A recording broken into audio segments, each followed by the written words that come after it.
कहानी की शुरुआत में हम मैक्स नाम के एक आदमी को देखते हैं। मैक्स कुछ जरूरी फाइल्स लेकर अमेरिका की एक इंटेलिजेंस एजेंसी के हेडक्वार्टर में पहुंचा। मैक्स यहाँ पर एक डेटा एनालिस्ट के तौर पर काम करता है। उसका सपना है कि वो जल्द से जल्द एक एजेंट बन जाए, क्योंकि वो सारा दिन बस फाइलों और कंप्यूटर में ना उलझकर बाहर जाके काम करना चाहता है। जब मैक्स ब्रूस और लियोर्ड नाम के अपने दोस्तों से बात कर रहा था, तभी अचानक एजेंट 23 की एंट्री हुई। एजेंट 23 उनके ऑफिस का स्टार था। वो बहुत खतरनाक मिशन पूरा करके ऑफिस लौटा था, तो सभी लोग तालियां बजाकर उसका स्वागत करने लगे। जल्द ही एक मीटिंग शुरू हुई जिसमें मैक्स काओस नाम के एक आतंकवादी संगठन के बारे में बताने लगा। मैक्स ने बताया कि काओस के आदमी पिछले कुछ दिनों से एक न्यूक्लियर हथियार को कब्जाना चाहते हैं। तभी हम काओस के लीडर को देखते हैं। उसने अपने आदमियों के साथ मिलकर एक बिल्डिंग से कुछ चुराया और फिर पूरी बिल्डिंग को तबाह कर दिया। फिर कहानी दोबारा से इंटेलिजेंस एजेंसी के हेडक्वार्टर में पहुंची।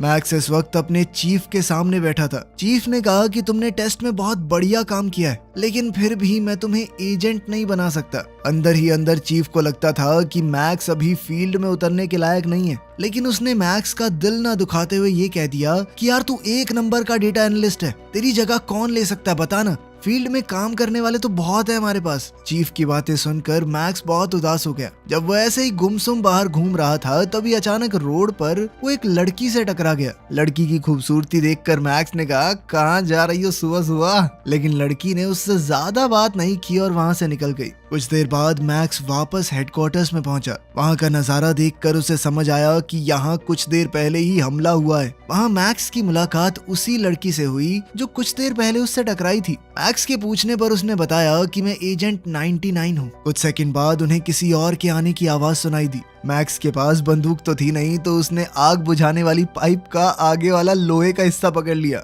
जब कुछ आदमी उनकी तरफ बढ़ने लगे तो मैक्स ने अपनी पाइप से उन पर हमला कर दिया। इसके बाद मैक्स ने पास में रखा फायर एक्सटिंग्विशर एक आदमी के सर पे दे मारा, जो तुरंत गिरकर बेहोश हो गया। लेकिन कुछ देर बाद उसे समझ आया कि वो लोग तो उसी की टीम के हैं। मैक्स ने चीफ के सर पे फायर एक्सटिंग्विशर मार दिया था।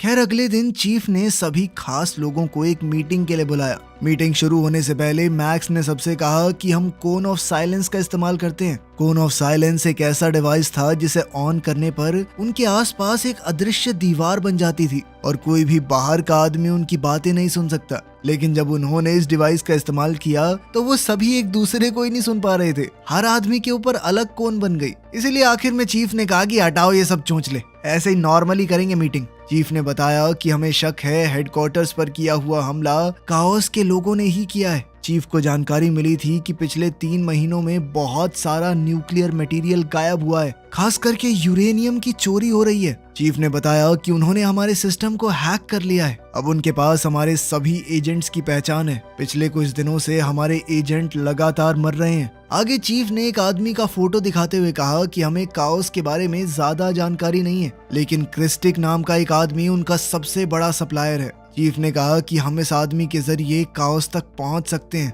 इससे पहले काओस न्यूक्लियर हथियार बनाने में कामयाब हो जाए, हमें उन्हें रोकना होगा। लेकिन उन्हें ये नहीं पता कि वो आदमी इस वक्त है कहाँ। इस पर मैक्स ने जवाब दिया, रशिया में है ये, मैंने अपनी रिपोर्ट में लिखा था इसके बारे में, कोई पढ़ता नहीं है क्या? इस पर चीफ ने कहा, इतनी डिटेल में रिपोर्ट बनाता है कौन पढ़े इतनी लंबी रिपोर्ट। अब काओस को उनके सभी एजेंट्स की पहचान का पता लग चुका है, इसलिए चीफ ने फैसला किया कि एजेंट 99 के साथ एक नए एजेंट को भेजा जाएगा, एजेंट 86, क्योंकि 99 ने हाल ही में अपने चेहरे की प्लास्टिक सर्जरी करवाई है, इसलिए उसे कोई पहचान नहीं पाएगा। यहाँ मैक्स ने हैरान होकर पूछा कि ये सब तो ठीक है, पर एजेंट 86 कौन है? चीफ ने मैक्स की तरफ देखा और कहा कि तुम। ये सुनते ही मैक्स ने कोई रिएक्शन नहीं दिया। उसने पास में रखा हुआ कोन ऑफ साइलेंस उठाया, साइड में जाकर दीवार की तरफ मुंह करके चिल्लाने लगा, अरे मजा आ गया, भाई का प्रमोशन हो गया।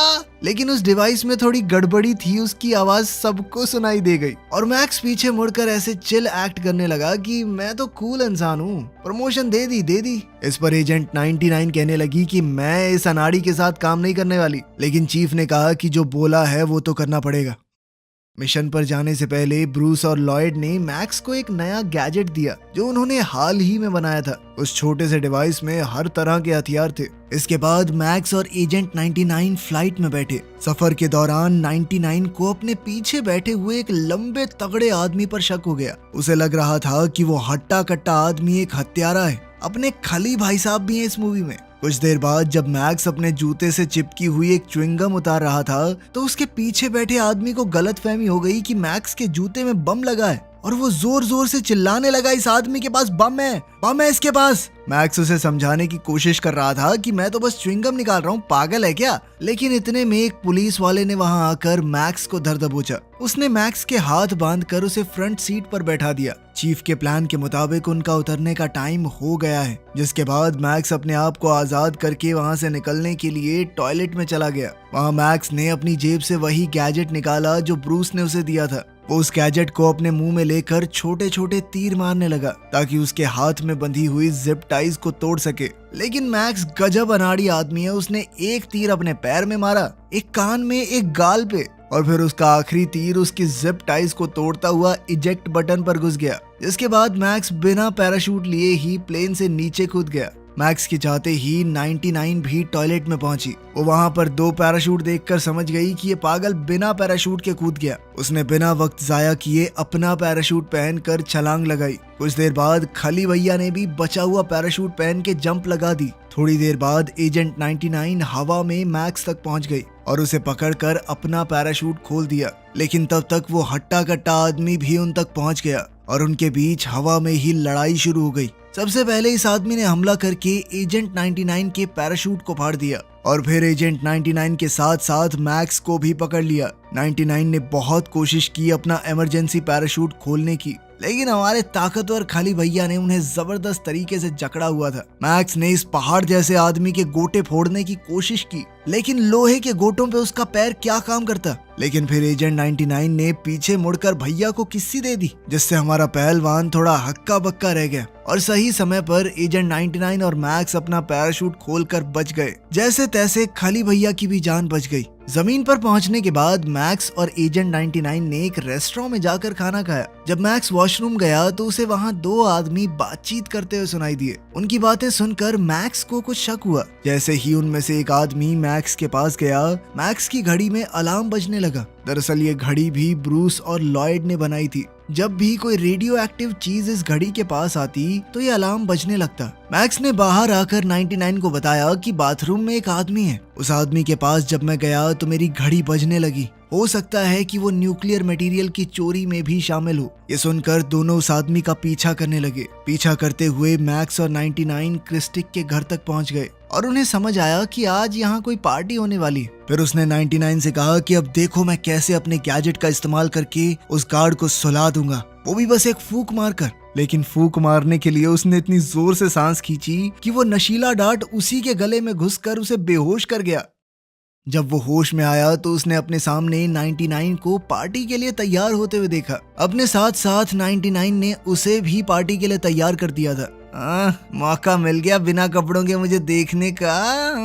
खैर इसके बाद दोनों क्रिस्टिक की पार्टी में एंटर हुए। जब वो लोग क्रिस्टिक को ढूंढने की कोशिश कर रहे थे तभी अचानक से वो खुद 99 के पास आया और कहा कि मेरे साथ डांस करोगी। 99 भी उसकी बात मानकर उसके साथ डांस करने लगी। दूसरी तरफ मैक्स क्रिस्टिक के कंप्यूटर को ढूंढने की कोशिश कर रहा था ताकि उसमें मौजूद इंफॉर्मेशन के जरिए वो लोग काउस तक पहुंच सकें। पूरा घर छान लेने के बाद भी मैक्स को कोई कंप्यूटर नहीं मिला। कुछ देर बाद 99 ने मैक्स को बताया कि क्रिस्टिक का ऑफिस गेस्ट हाउस में है। जब वो दोनों गेस्ट हाउस की तरफ जा रहे थे तो उन्हें पता चला कि वहाँ तो बहुत सारे गार्ड हैं। लेकिन फिर हेडक्वार्टर्स में मौजूद एक आदमी ने उन्हें दूसरा रास्ता बताया जो कि एक सीवर से होते हुए जाता था। अब वो लोग दूसरे रास्ते से होते हुए गेस्ट हाउस तक पहुंच गए, लेकिन क्रिस्टिक के कंप्यूटर तक पहुंचना इतना आसान नहीं था। अभी भी उन्हें बहुत सारी लेजर्स को पार करना होगा। उन्हें समझ आया कि अगर कोई भी चीज इन लेजर्स के कांटेक्ट में आई तो वो जल जाएगी। जब 99 एकदम लचीले तरीके से उन लेजर्स को पार कर रही थी तो मैक्स उसे अजीब तरीके से देखने लगा।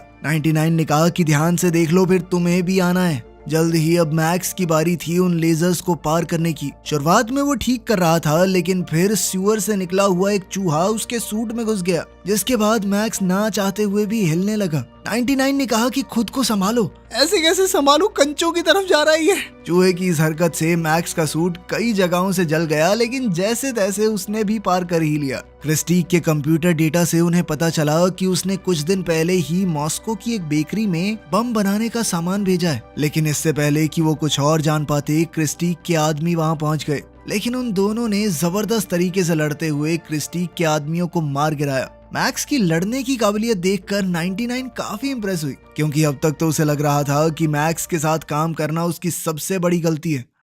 फिर वो दोनों मॉस्को की उस बेकरी की तरफ निकल गए जहां क्रिस्टीक ने कुछ दिन पहले बम का सामान भेजा था। अंदर जाने से पहले 99 ने मैक्स को एक कैप्सूल जैसा डिवाइस दिया ताकि वो दोनों आपस में बात कर सकें। फिर वो दोनों अलग अलग रास्ते से बेकरी के अंदर गए। बेकरी के अंदर मैक्स को दो गुंडे मिले, सीग और स्टारकर। मैक्स दिखाने लगा कि मैं भी एक माफिया डॉन हूँ, डील करने आया हूँ तुम्हारे साथ। लेकिन फिर सीग ने उसे कैमरा की फुटेज दिखाई जिसके अंदर एजेंट 99 छुपकर बेकरी के अंदर घुसने की कोशिश कर रही थी। सीग समझ गया कि मैक्स भी इस लड़की के साथ है और उसने अपने साथी स्टारकर को मैक्स को मारने का ऑर्डर दिया। अब मैक्स अजीबोगरीब तरीके से स्टारकर पर हमला करने की कोशिश करता है, लेकिन स्टारकर भी सोच में पड़ गया कि क्या जोकर आदमी है ये। लेकिन फिर मैक्स ने सामने पड़ी टेबल को धक्का मार के स्टारकर के कंचे फोड़ दिए और अगले ही हमले में उसे बेहोश कर दिया। उधर उस छोटे रेडियो डिवाइस की मदद से एजेंट 99 को भी पता चल गया था कि सीग नाम का गुंडा उसके बारे में सब कुछ जान चुका है, इसलिए वो भी वहां से भागने की कोशिश करने लगी।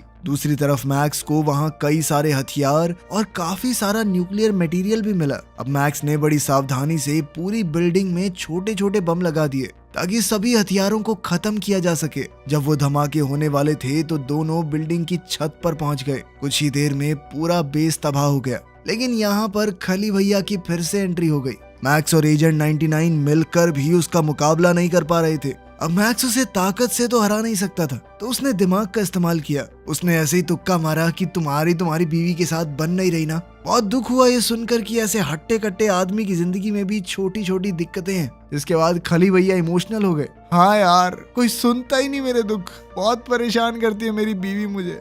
अब मैक्स ने उसके दुखड़े सुन लिए तो खली भैया ने इन दोनों को जिंदा छोड़ दिया। इसके बाद मैक्स और एजेंट 99 वहां से निकल गए। रास्ते में मैक्स ने 99 से पूछा कि तुमने अपने चेहरे की सर्जरी क्यों करवाई, पहले बहुत गंदी दिखती थी क्या? एजेंट 99 ने बताया कि एक मिशन के दौरान मुझे दुश्मन एजेंट से प्यार हो गया था, जिस वजह से मेरी पहचान उनकी एजेंसी के सामने आ गई। अब मेरे पास दो ऑप्शन थे, या तो ऑफिस में रहकर फाइल्स इधर उधर करूं या फिर अपना चेहरा पूरी तरह बदल कर दोबारा फील्ड में आ जाऊं। मैंने दूसरा ऑप्शन चुना। दूसरी तरफ हम सीग और स्टारकर को बात करते हुए देखते हैं, जिससे हमें पता चला कि सीग जल्द ही लॉस एंजलिस शहर पर एक बड़ा हमला करने वाला है। अगले दिन चीफ के कहने पर एजेंट 23 उस जगह पर गया जहां मैक्स ने वो न्यूक्लियर सामान देखा था, लेकिन उसे वहां कोई सबूत नहीं मिला। इस बात से चीफ को शक हो गया कि कहीं मैक्स उन्हें पागल तो नहीं बना रहा, इसीलिए उसने मैक्स को हेडक्वार्टर्स की जेल में बंद करने का फैसला किया। फिर हम देखते हैं कि सीग ने वाइस प्रेसिडेंट को एक धमकी भरा मैसेज भेजा।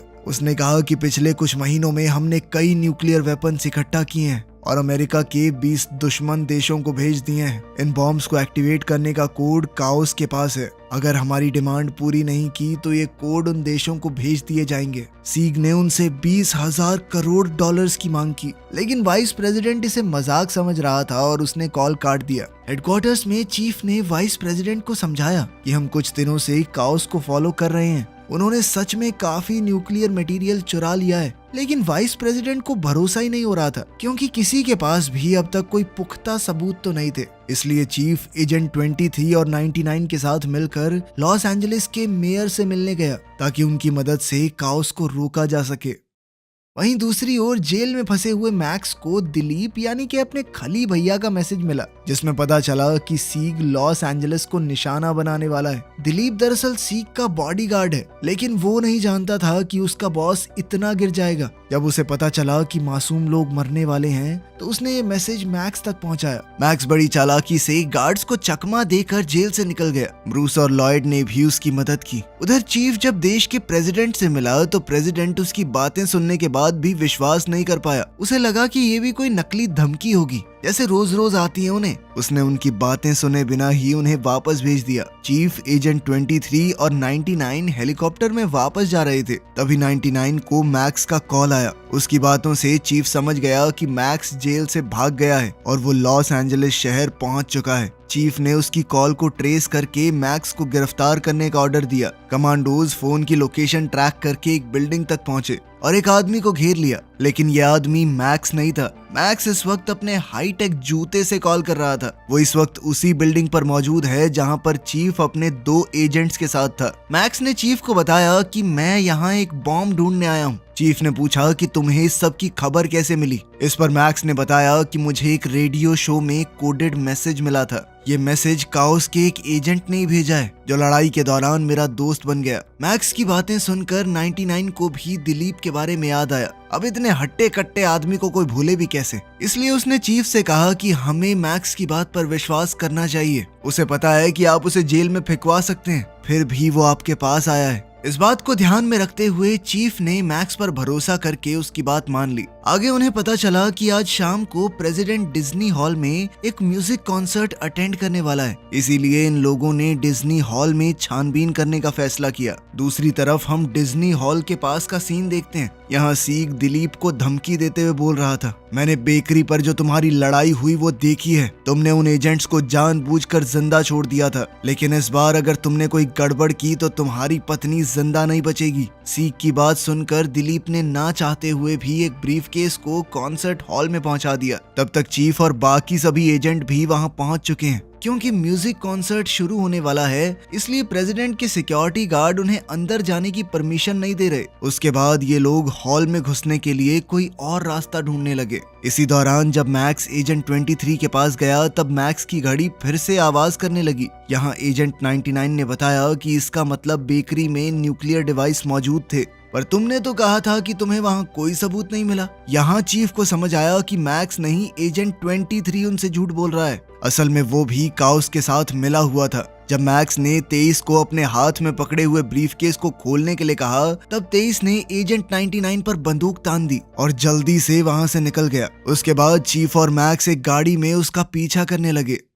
हम देखते हैं कि कुछ ही देर में एजेंट 23 ने बम को एक्टिवेट करके सीक को इस बारे में बता दिया। कंट्रोल रूम से कांटेक्ट करने पर चीफ को पता चला कि एजेंट 23 उनसे बहुत दूर चला गया है। इसलिए चीफ और मैक्स ने एक एयरक्राफ्ट के जरिए उसका पीछा करना शुरू किया। कुछ ही देर में वो 23 की गाड़ी के पास पहुंच गए। क्योंकि रोड बहुत नीचे था तो मैक्स एक स्ट्रैप पकड़कर लटक गया और 23 की गाड़ी में घुसने की कोशिश की। 23 ने भी उसे रोकने में अपनी जान लगा दी, लेकिन मैक्स फिर भी गाड़ी में चढ़ गया और दोनों के बीच हाथापाई शुरू हो गई। इसी दौरान जब एजेंट 99 मैक्स के गैजेट की मदद से अपने हाथ खोलने की कोशिश कर रही थी, तो गलती से उसने कार के डैशबोर्ड पर लगा हुआ बटन दबा दिया। इससे कार का बैलेंस बिगड़ गया और वो रोड से हटकर रेलवे लाइन पर चलने लग गई। किसी तरह मैक्स ने 23 को बेहोश करने के बाद 99 के हैंडकफ्स खोल दिए, लेकिन अभी भी उन्हें बॉम्ब को डीएक्टिवेट करने का कोड नहीं पता। तब 99 को समझ आया कि ये गाड़ी रेलवे लाइन से सीधा उस डिज्नी हॉल की तरफ बढ़ रही है जहां पर सीग ने बॉम्ब लगाया है। अगर जल्दी से गाड़ी नहीं रोकी गई तो वो लोग भी मर जाएंगे।